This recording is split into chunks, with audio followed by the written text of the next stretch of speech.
Welcome back to Curse, Code, and Crown, a live play Dungeons & Dragons 5th edition podcast featuring a fully original world and campaign. I am the wizard Cronox, observer of time. Curse, Code, and Crown features our regular voiceover artists and improvisers, Laura Elizabeth as the Orc Count Eta and Princess Gwendolyn, Tyler Hewitt as Makka Deathcap, and Ryan LaPlante as Duncan Danno, alongside our dungeon master, the incredible Tom McGee. So get ready for an adventure including thrills, chills, and hope for a brighter tomorrow. It's time for Curse, Code, and Crown! On the third day at sea, Duncan, you are fucking done with fish. 3 days, that's it? Damn. As a man who is quite good at making do with what is directly in front of him. You've never had to deal with it with other people in the way that you are now. And that's not, it was a bullet you dodged earlier because Gwendolyn didn't have a mouth, but Eta definitely does. And so you yourself could, survive on these fish are honestly much worse rations, as I suspect you probably, when you were doing your kind of run up to being a Dawnbreaker, you likely did that thing that I don't know, some military folks do with I'm just going to survive off rations for a bit to see what that's like, so that if I ever have to, I know I can. So fish, fine, no worries. Eta has been getting more and more particular about the nature of the fish and which fish to eat. And as a result, Duncan, the fish themselves are less the issue than the debate around the fish, which is truly beginning to wear a bit thin. Eta, what do you think Eta having to eat the same meal over and over and over again after it's caught freshly each time would look like? What is frustrating to her about this? What is I'll say this in Ada's voice. To be clear, what is frustrating to me is that clearly there are some fish that have more protein, are more calorically dense, as you were. They give us more energy. So it takes energy to eat food. We consume the energy. Would it not be most efficient to find the food, the fish that is the best to eat, not consume our energy catching it? I mean, I don't understand why we keep wasting our time with these fish that are just like us, like nothing, and it takes so much effort. And all right, why don't you turn into the crocodile and summon 4 sharks, and then you can do it? Oh, I do not have that capability. The rain has gotten heavier. Over the past couple days, the skies have darkened, and it is now a proper downpour. Part of the reason everyone is in such ill spirits is you're now at that point of perma-drenched, which for everyone but Makka is a real pain in the ass. It is, the skies are dark. The waves are now rolling. Sorry, I just have to interject. I love that it doesn't affect Gwendolyn negatively, but she's just so she's used to it being a bad thing. So it's wet. 100%. I also feel like there have been a couple of full physical bits of Gwendolyn tries to sit on the bench and slips and just bangs off a bunch of things and puts her hand on the railing slips. And it's just a lot of when you don't have the ability to grip anything because your body is metal, there would just be a bunch of minor inconveniences like that. But yes, I also fully believe it's partially just I've been told, ho hum, it's a gloomy, gray, rainy day, and that is inherently bad. Yeah.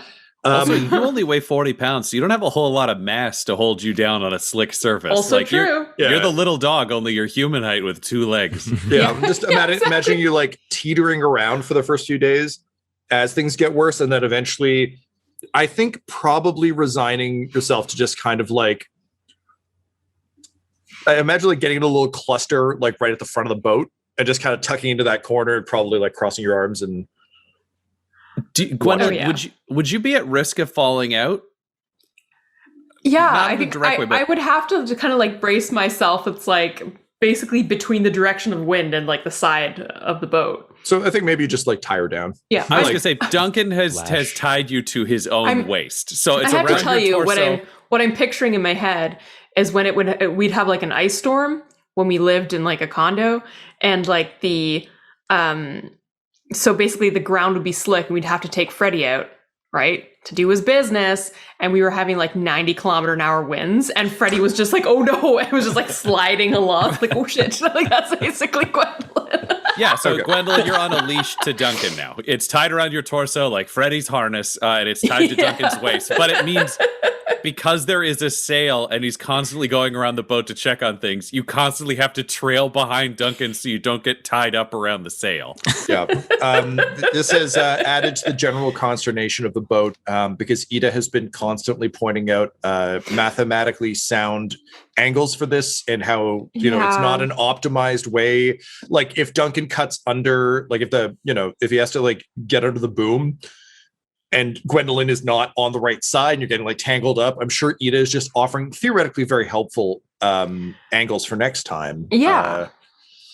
But last time, Ita, I can't wear the armor. The armor is the princess. It's too weird for us to be inside each other. I fully understand. I don't know why you keep harboring this point when I understand this. I've told you before. I'm never saying wear the armor. Makka, I want to be clear because I need this to be said aloud to someone. If she ever commits a crime, you cannot allow me to be the judge. It's not fair if I do it. She's not going to get out alive. Yes, I will see to it that you recuse yourself. Thank you. I got to remember that. Ida is just like hands up, like totally, like she does not see the problem.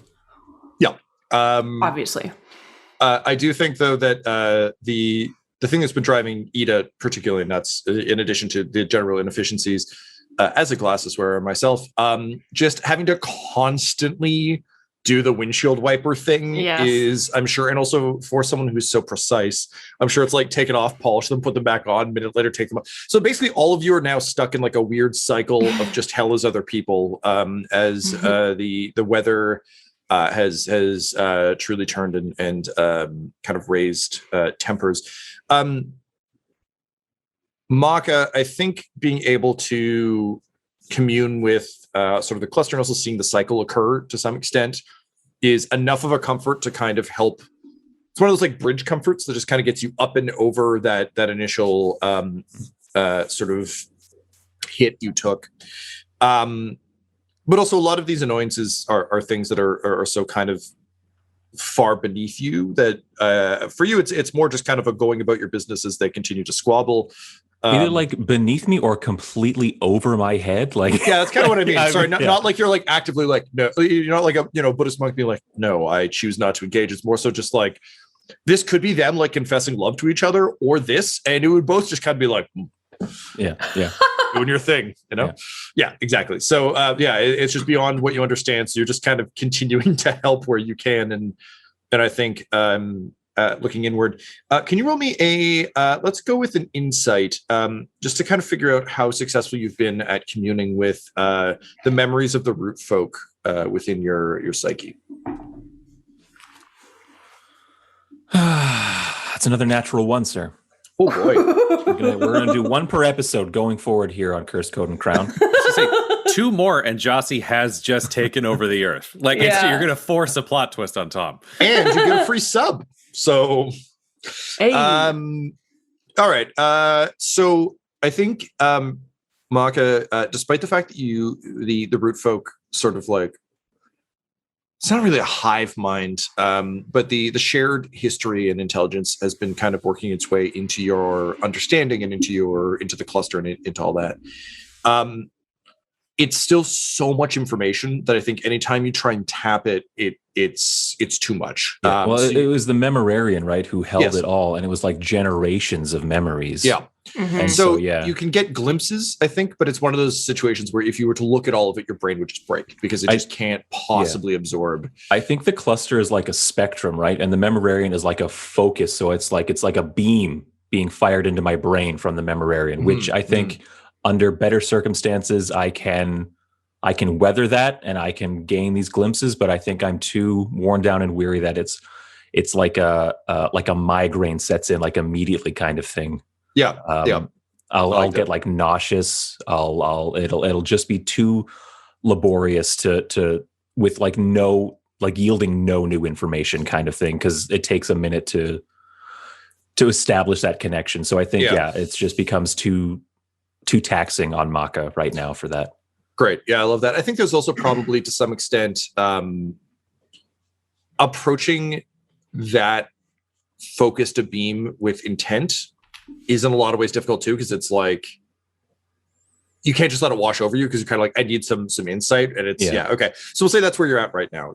As they've been kind of having this fight about fish and who wears the armor and everything else, you've just been kind of like, I think it's starting. I think I may not be. I may be above it or below it or whatever like that, but it is still noise, I think. And with the weather and all that stuff and the constant motion of the vessel, I think it wouldn't be something that makes Makka irritable per se, but it is taking a toll on his ability to like concentrate and commune in peace. Cool. I love that.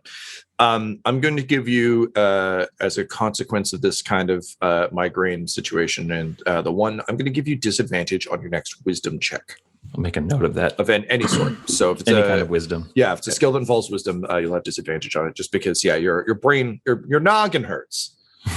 Cool. Duncan, realizing that you've come to yet another impasse with Ida, and Gwendolyn, of course, being no help, it's time to make sure that you're still heading in the direction that you hope you are. Unfortunately, navigation's become a real bitch over the past little while, because you don't have stars. You have clouds and rain. But before all of this happened, you were able to, between you and Ita, who you had to begrudgingly admit actually was very helpful for this, because like maps are kind of her shit. So being able to like talk in that those terms was at least common ground for the two of you. And Makka's knowledge, you've been able to kind of ascertain where we're going. So what I'd like from you, sir, is let's use those navigation tools you have. I imagine this is probably an investigation. Okay. Or a survival, I would say. Cool. Let's go with survival and let's see what happens.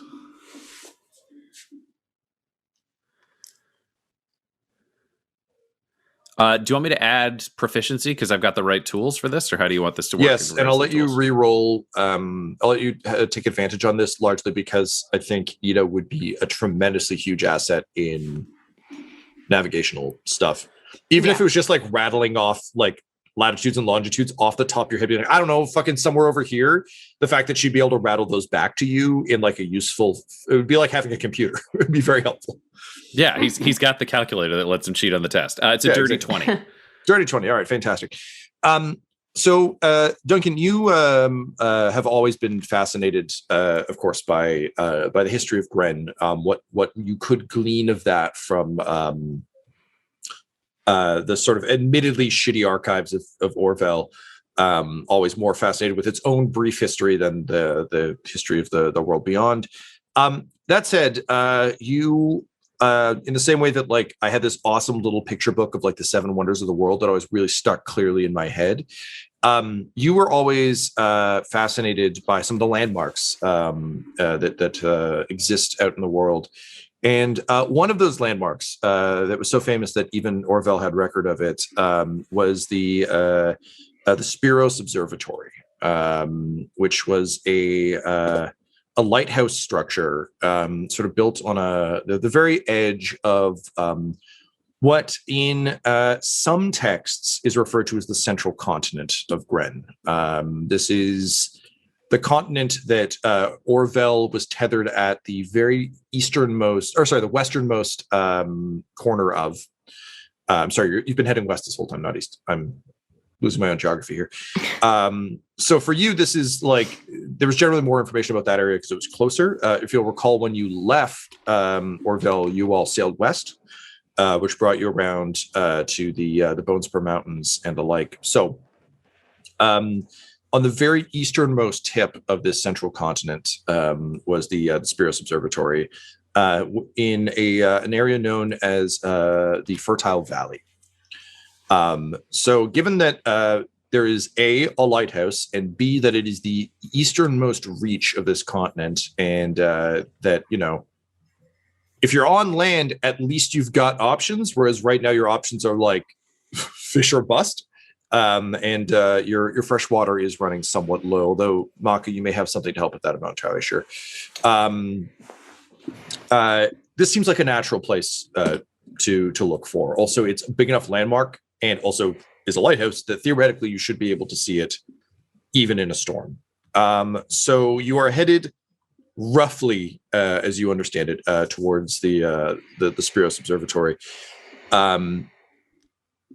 But of course, as anyone who's been on a literally dark and stormy night at sea will tell you, it's real spooky and not great. And particularly when you begin to see the flashes of lightning amongst the dark clouds, which now hang much, much lower over all of you.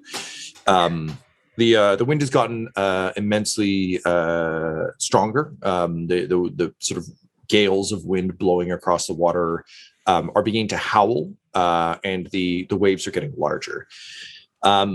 This is a bad scene, but unfortunately you can't go back. You must go forward, and so I'm going to need some survival checks as the four of you kind of work together to keep each other safe and to keep yourselves tethered to the boat. Survival is wisdom based, so here we go with the disadvantage. That's a nat 20 on my first roll. God damn it! Oh, buddy. 12 plus 8, so dirty 20 actually, which is nice. Cool. 16, 1-6 for Duncan. Yep. Lucky break for me. Gwendolyn gets 6 and Ida gets a nat 20. Okay. Yeah, Ida, I think you are again just understanding balance as a force of mathematical precision. You're actually like rather good at this. I think this kind of speaks to your combat style as well, where it's just like, I don't think you would ever describe it, but you actually are very agile. It's not that you spend a lot of time working out. Your brain understands where it needs to be. Yeah. So with your 20, I'll say you actually catch Gwendolyn before she goes over. Duncan, obviously, because she's tethered to you, you would have been able to drag her back up. Just would have been a pain in the ass. So I think you have one of those buddy cop moments where you're just getting to know like the rival who's now on your team, and Gwendolyn almost goes over, and you like turn to help and notice that Ida has caught her, and you share kind of one of those moments of You had my back and I didn't know it. Do you react to that? Do you call attention to it, or just kind of let that moment sneak away into the dark? I don't think he'd forget it, but I don't think he'd like make a moment out of it. We're still in a boat trying not to drown, so like goal one would be keep the princess in the friggin' boat, like tie her up a little tighter. That's sure. great. And if you had sorry. said anything, Ida would have been wondering why you were talking instead of concentrating. And sorry, to be clear, perfect. the survival check encompasses like a span of time. It's not like, oh no, one wave. All right, roll for the next wave. It's like this is sort of Some sort of wave defense part of the game. I see. Okay. Yes, yeah. Okay, Ida's got her club out. I think Can't all he would give is a curt nod. He's had a lot of coworkers he doesn't like. Like it doesn't prevent him from working with people, but they're not friends. I don't like you, but god damn it, I respect you. Yes. Our friendship had one day left until retirement.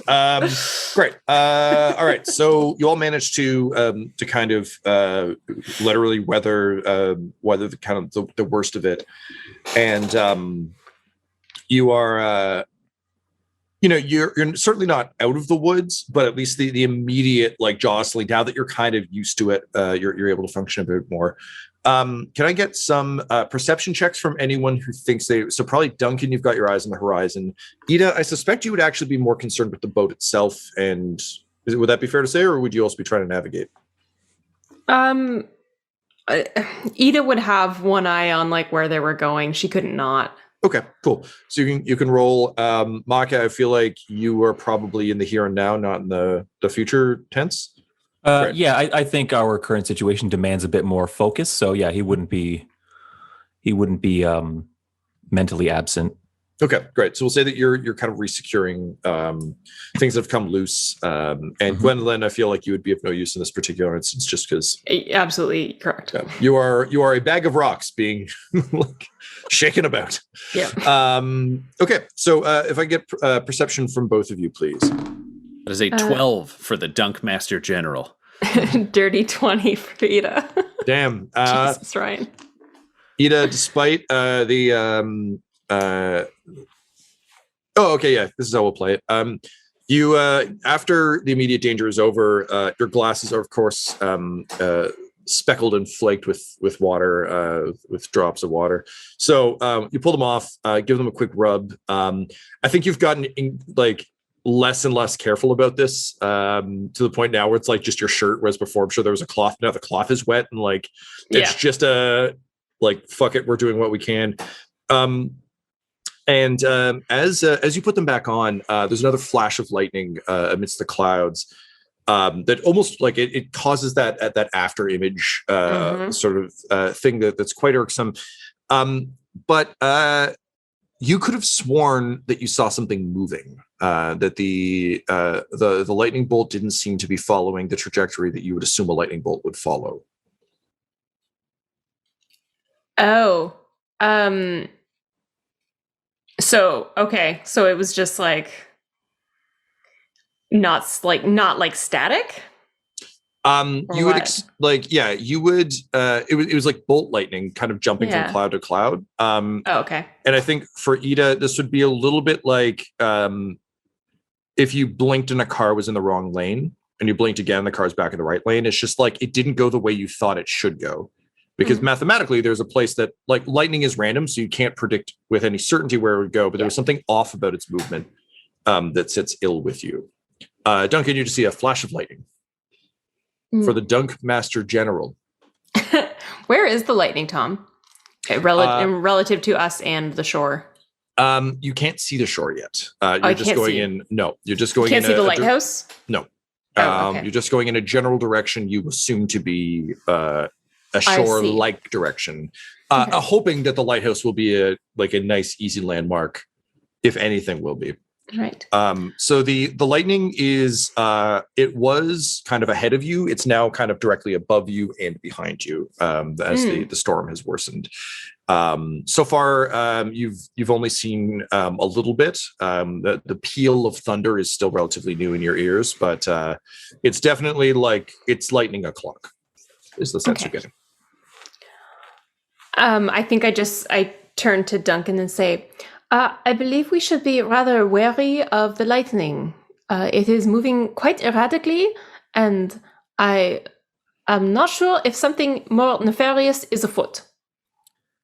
All right, is there any action we should be taking? Honestly, I do not have enough information. All right, then straight on till morning. Do we have lanterns lit on our boat? That's a good question. You could. Makka, I think overhearing this might say, if there is fear of assailants out in the water, perhaps we should douse these lanterns and sail in the dark. Yes, I mean, they're doing very little in the way of help anyways. I think it is more for our comfort instead of actual function. Yes? Well, I mean, they're sort of helping me to see what I'm doing on the boat, but if it's going to come down to messing up with the boat or getting shot, I would greatly prefer to not get shot. So he'll close up his hooded lantern that he's been using to see footsteps and that kind of thing. And Princess, I believe you should cover yourself so you do not reflect any of the lightning. And I think Gwendolyn 100%, she'll just do it. All right, whatever you say, kind of thing.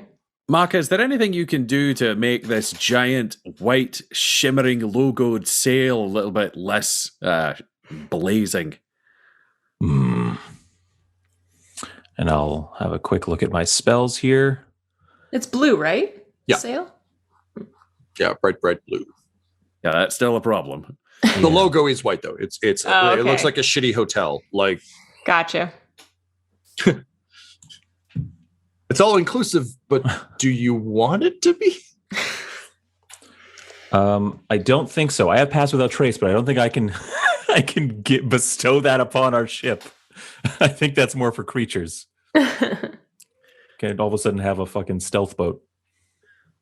Yep, no Pass Without Trace on boats. Yeah, so Makka no just spells. Shakes his head. Yeah.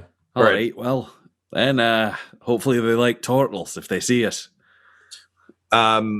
And at that point, there's another crack of thunder directly overhead. And Gwendolyn, I need a dexterity save from you to see just how quickly you covered yourself. 14. Unfortunately, as you moved quickly to do it, a bolt shoots directly down from overhead and drawn by your metallic body, strikes you. You will take... Oh, come on, man. Mulium's not conductive, right? Sure. Ooh. No, stop rolling. Oh so you're going to take 27 points of damage because I rolled very well on this D8. So you take 27 points of damage, and your entire body lights up. The armor begins to rattle and rumble as small fires begin to ignite around you. And suddenly, with the feeling of just like projectile vomiting, the armor explodes, tossing bits into all the various corners of the boat. Now you're still in the armor, as Gwendolyn, kind of the essence is still in it, and you're able to start pulling yourself back together. But it's literally like someone like bowled a strike. The energy of it has just dispersed you in a rather uncomfortable way. But you begin to pull yourself together, and standing in your place, there is the after image of you, but rapidly electric arcing sparks begin to shoot off of this creature that seems to be made of pure electricity, and it begins to stalk towards you. Roll initiative. What the what? 14 for Duncan. 4 for Gwendolyn and 12 for Ida. 16 for Makka. And I'm sorry, Laura, could you give me yours again? I was turning the page. Oh, no problem. 4 for Gwendolyn, 12 for Ida. Okay, great. Perfect. And I got that. Okay, cool. So Makka, you're up first. As you blink against the sort of horrible brightness that has suddenly emerged. It's a vaguely humanoid shape of sort of arcing electricity. And if you kind of, as your eyes adjust, you can make out sort of dancing electrical features, what could pass for teeth. And seemingly a couple of sort of black pitted eyes that you suspect are actually just the absence of electricity rather than anything visual. And it kind of begins to stalk back through the boat towards all of you, leaving small fires in its wake. What do you do? I will step between it and my friends and cast Thunderwave. Nice. All right. Cool. And let me just, I think I'm going to pump up the jam, as they say in that song, Pump Up the Jam. Oh, yeah. Yeah. I'm just pulling up the spell right now. I just want to cast it at a higher level than first. I gotcha. Yeah, let's do that as a 3rd level spell. Okay. Damn. So we'll spend that. Okay. A wave of thunder's energy sweeps out from you. Each creature in a 15-foot cube originating from you, in front of you, must make a Constitution saving throw. So this lightning fellow needs to beat a 16 DC on a con save. All right. He fails. Okay, so instead of 2d8, since we did it 2 spell levels higher, however, that's 4d8. Oh, never mind. Being made of electrical energy and lightning, the thunder damage, I don't think can affect it. Oh, come on. They're different. Because what I'm mainly arguing for is that we are on a small vessel, and the damage is nice, but I want to move this thing, setting a boat on fire. You know what? Yeah, okay. I'll buy that. I'll buy that for $1. Cool. So I'll let you rule however you like on the damage portion, whether it's no effect, half, whatever. I mean, it's weird because like lightning damage is different than thunder damage. I think it's like force damage, right? Where no, I'm looking at it right now, and it's thunder damage, which is strange. What? Maybe this is just this is roll 20. Maybe I'll. it is check thunder on it. damage. I see that as well. But I thought it was like a shockwave, but yeah, I think thunder you're right. is Should really be. ambiguous. What are you doing, Ryan? I don't know. I'm just making faces while it happens, man. Yeah, there we go. Thunder versus lightning 5e. 1 sec. Okay, it would seem these are in fact two different types of damage. Oh, one makes the other, but they're different. It's like yeah. me Like and Sonic? cookies. Is thunder Well, like sound? Yeah. Yeah. So lightning damage would be literally electrical, whereas thunder damage is like the sound that comes off a shockwave. So I will 100% let this go through. Okay. Bakran. 4d8. Oh, fuck yeah, dog. Like that? We're getting That's- weird these episodes. Yeah.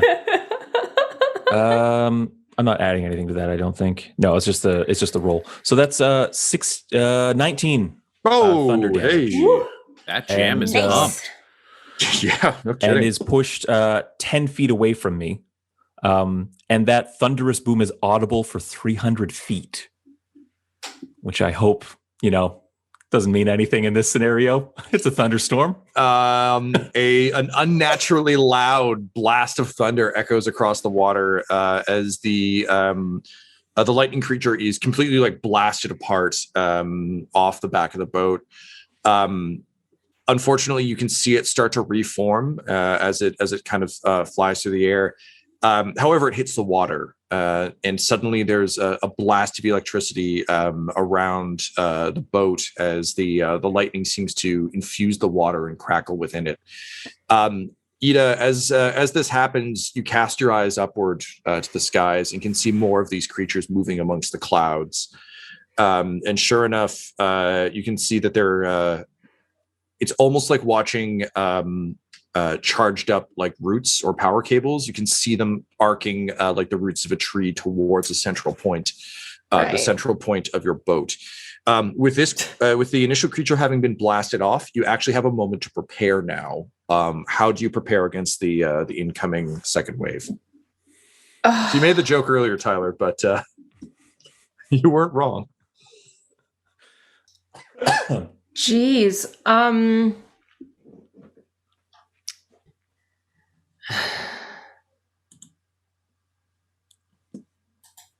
Fuck. Duncan would I don't- toss his bag and his like Mr. Bang and basically anything metal he had on him. It would just be a like off. I feel like his cape would go because it's probably got clasps and shit on the front of him, and his shirt would go with it. So Duncan's just going full pirate. It's just hat, pants, and his rapier, which is made of bone. So for the first time, that's been a nice bonus for him. But all of the other stuff is going. Bonus? But all of his other shit is going into the cabin. He just doesn't want to have that any makes metal sense. on him, near him, any of that shit. Cool. And actually, weirdly, I think it would be pretty well insulated because your cape would be so fucking wet at this point that it's just like a nice soggy bag for it. So yeah, that makes sense. I mean, at the same time, we're all wet and it's electricity, so not the best, but we're doing what we can. Yep. Makka will pop shillelagh and symbiotic spores. So he's got a good chunk of temporary hit points. He beefs up and basically takes a battle stance. He'll say to everyone, he'll just say it out loud, loudly over like the roar of the wind and rain and everything. We can stand and fight, or I can tap into some abilities to aid our escape. Well, let's do that second thing. I don't want to fight the sky. Yes, good. I would like to cast a spell, but I understand if I've kind of already done too much. No. Let me know what it is, and I will tell you what is and isn't possible. It's a 4th level spell. Mm-hmm. It's called Control Water. It's concentration up to 10 minutes. The range is 300 feet, and I can basically, until the spell ends, I control any freestanding water inside an area that I choose that is a cube up to 100 feet on a side. So 100 feet of ocean stretch. Yeah. I can control that water. There are like 4 ways to basically control it. The one I would like to do is redirect flow, and just have the ocean current start to just careen us Blast you. 100 feet Love away. it. Okay, Cool. no, absolutely. Yeah, this is basically a free round. Because you blasted the creature into the water, it actually can't get out of that. It electrified everything, but like it doesn't have a corporeal form, so it can't like crawl up onto the boat and punch you. So you have a free round as the creatures are closing in. So that's absolutely something you can cast. Yeah, love it. So what does that look like for Makka? I think it is a big kind of like water bending gesture where I think both of his arms just kind of like come way, way out to the side, and they kind of shake as the water underneath the ship surges. And you can actually see out in front of us for as far as you can in these kinds of conditions that the waves seem to like stop only in front of our ship. Like it just becomes calm water. And then there's like a surging of water behind us. And we begin to basically like an airport conveyor belt just surge forward. Nice. In this Cool. lane of water that I am exerting my will on. Love that. All right, cool. Great. Ida and Gwendolyn, is there anything you'd want to do as this begins to happen? I think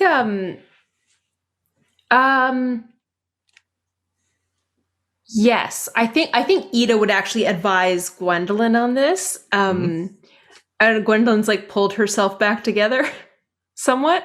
Yeah. Also, I feel like, like Duncan can like boot like it's one of those things where basically her armor's just rattling around on the bottom of the boat now. And I feel like everyone is just kind of in very much an opening of Guardians of the Galaxy 2 with Baby Groot running around. It's like everyone's just doing what they can to help Gwendolyn get closer together. So there's a lot of like casual shuffling, and I'm sure like Makka carefully passes a thing over when he can. And yeah, so Gwendolyn is not like, you're not up and around, but you're No, that's fair. Screwing your arms back on. I think Ida would advise Gwendolyn to basically throw her Ellis blade up in the air to hopefully kind of act as like a lightning rod and take the initial blow of lightning. Yeah. Okay, cool. Would Gwendolyn do that? Yeah, she doesn't know what to do. She's going to trust the weird math lady. Okay. Gwendolyn throws the blade aloft. Amazing. So you throw the blade up in the air.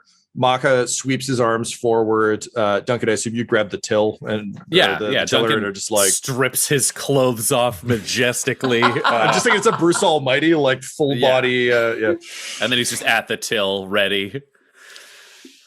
Amazing. So there's a flash as the first of these creatures kind of erupt from the sky.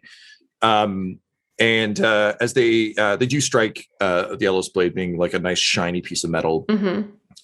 As they do so, you hear an agonized scream that seems to echo within your heads rather than in the liminal space around you. Before suddenly the wave hits the back of the ship and blasts it forward. The blade flies back, Gwendolyn, into your hand, smoking, and weirdly, for the first time since you've beheld it, the blade itself is rough. It looks fried, pitted, blackened, and it looks like an ancient fucking sword now. Gwendolyn just like her head does that quick snap towards Ida. She's like, "Are you kidding me?" At which point, more of the lightning creatures begin to plummet from the sky. This is going to be a bit like one of those video game sequences where you have to like slalom around things that are trying to hit you and kill you. So Makka, you're pushing everyone forward. Gwendolyn, you managed to buy yourselves a free round of this. You hear the sound of a horn echoing out over the water, like a classic kind of fog horn, or alpine log ride horn, depending on your frame of reference. So you hear just like a horn sort of across the water. You suspect that it's responding to Makka's thunder wave. That there's something out there has responded. You, however, do not see the telltale light you would hope to see from a lighthouse, but you do hear a sound. Duncan, you're driving. You're at the tiller. It's up to you to try and dodge slalom these things. Ida, if you can roll me do we have a stat for you for like a math check? I'd actually take a droid analysis on this. Yeah, intellect sounds about right. I should get off of Gwendolyn's character sheet and check. It's cool. You're running 2 characters. It's all good. Yeah. I'm mostly asking because I think based on the way we've been describing this sort of stuff, I wouldn't be surprised if she's like the GPS unit rerouting as Duncan drives. And Duncan, if you can get ready for some. So we've been using Arcana for like putting information together from all of my knowledge. Let's do that, please. Okay, cool. Yeah, that makes a lot of sense to me. All right. Also, given just the nature of how you interact with math, it does feel like a very magical force. Yeah, totally. All right, that's a 23. Fantastic. Okay, so with that, you'll be able to give Duncan advantage on his first check. Duncan, I think we're going to call this just a straight dexterity save. I don't think it's sleight of hand. I think this is literally just like full intuition, just jamming the tiller back and forth as hard as you can. Also being aware that like Makka driving you means there's little you can do. This is literally like you can juke left or right, and that's the best you can hope for kind of situation.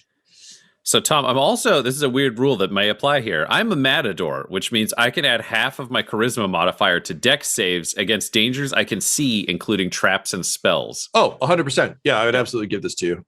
Because honestly, I think it's like you have to just kind of fall into that almost like Zen fugue state of just like using what I would use to dodge a blade. I'm just going to jam left or right as hard as I fucking can every time I see a flash. Because literally they're just like raining like thunderbolts now. And it's just a matter of not getting tagged. Yeah, he's using his combat gut to flip that coin on left or right. It's a 23 for the first one. Fantastic. So Ryan, describe what that looks like, please. I think he's heading in one direction and then he cranks it to the side in a feint and cranks it back at the last second, and the lightning just pours down and strikes the water where they would have gone, and he just goes, "Ha ha! The sky's got nothing on me." Well, we will see if that holds true for the rest of this challenge wheel. But you have successfully passed the first one. And yes, Duncan, you raise a good point that is worth acknowledging. These are targeted strikes. These are creatures plummeting from the sky in an attempt to hit the boat, not just like random lightning strikes, which would be much harder to dodge because it's just like, hey, nature. Great. All right, round 2. As you've probably guessed, we're on a challenge wheel of 5, with 3 being a success in either direction. Ita, you can attempt to help again, but I'm going to give you disadvantage. It is harder and harder to make these calls. Yeah.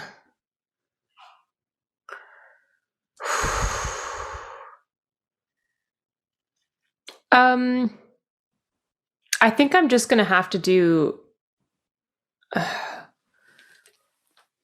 To be clear, you can make the same check. It's just a disadvantage. Do you know? I think I will. Yeah. Oh, not bad. 19. Hey, all right, great. So Duncan, you will have advantage on your next one. Duncan is careening away. That's an 18. Okay. Close. You do manage to dodge this bolt. However, this time you do see it like scorch the side of the boat.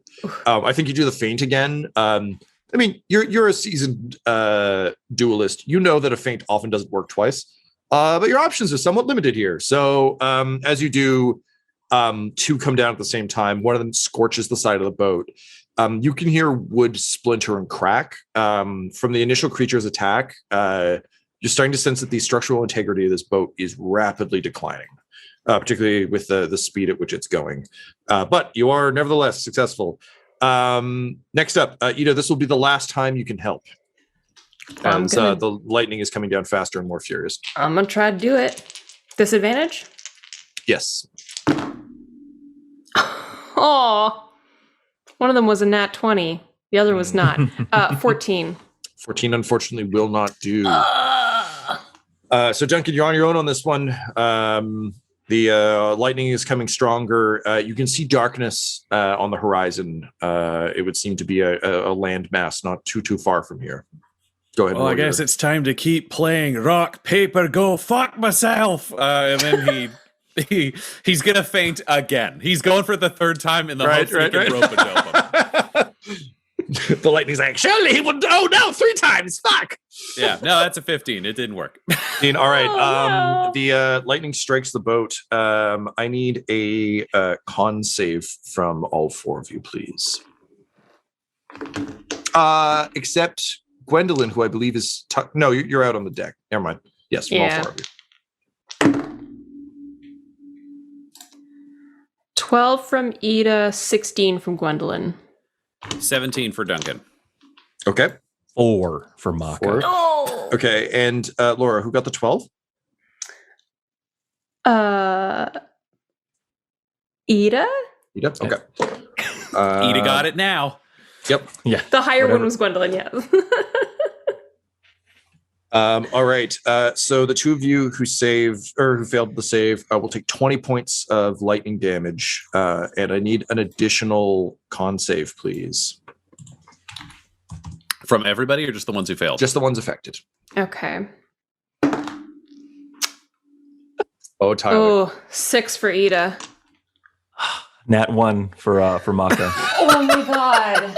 Jossie has abandoned you. Yeah, no kidding. Jossie hasn't abandoned him. Jossie is like calling the shots. Yeah. So unfortunately, Makka and Ita, you were both knocked unconscious. Oh, okay. By the water resumes its natural flow. Yeah, it sure does, which is real unfortunate given the speed at which you were going, because the boat is launched forward into a wave as the standard, flow of nature begins again.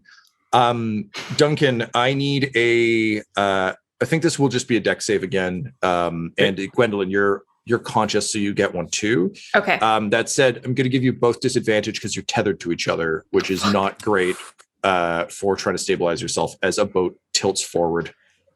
Deck save? Yep. Your favorite. Oh, there. Ryan, you can use your Matador on this, though, because this is a threat you can see. It's one of those, like, waves. Something comes up and it's like, yes. 8.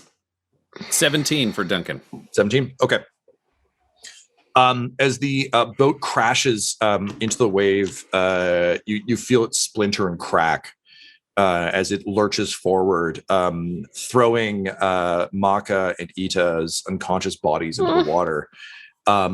Duncan, you stumble, you manage to secure yourself. Gwendolyn goes over, but is still tied to you.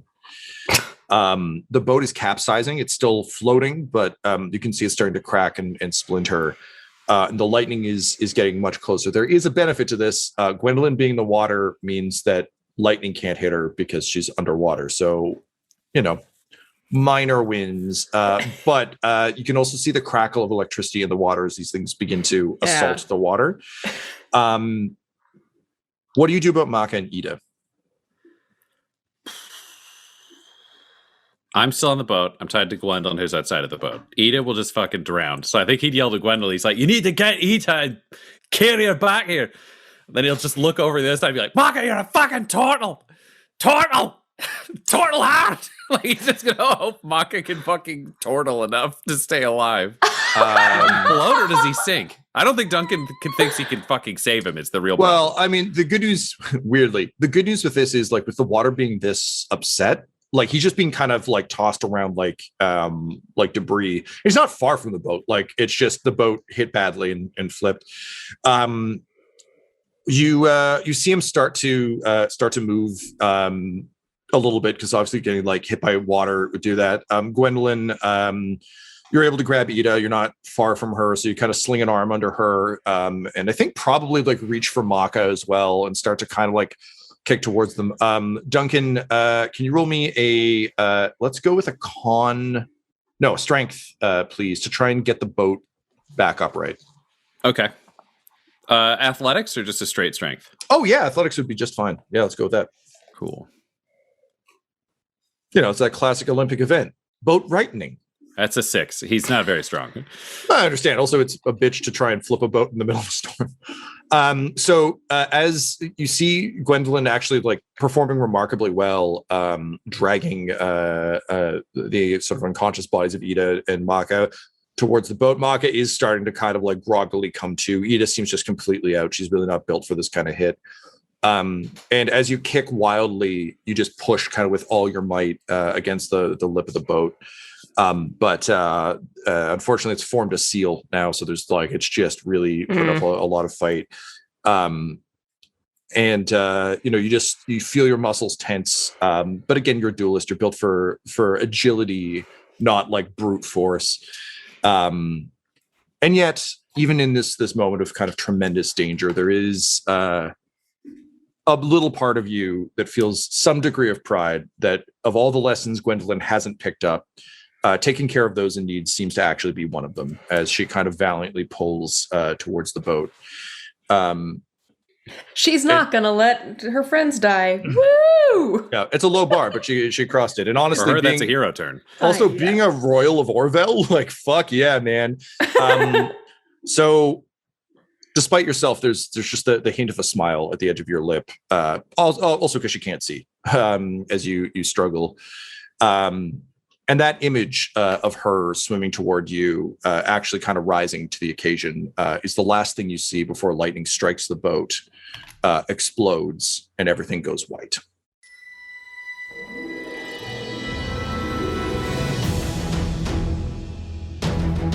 This episode of Curse Code and Crowd Sound was mixed and edited by Laura Hamstra, and the campaign was created by Tom McGee. Our original theme music was composed by Landon Knoblock, and Curse Code and Crown's logo was created by the brilliant Decapitated Markers. If you want to follow our players or our DM on Twitter, you can reach out to Laura at EL Hamstring, Ryan at the Ryan LaPlante, Tyler at Tyler_Hewitt, Tom McGee at McGeeTD, or you can message our whole company at Dum Dum Dice. So please, join us again for more Curse, Code, and Crown!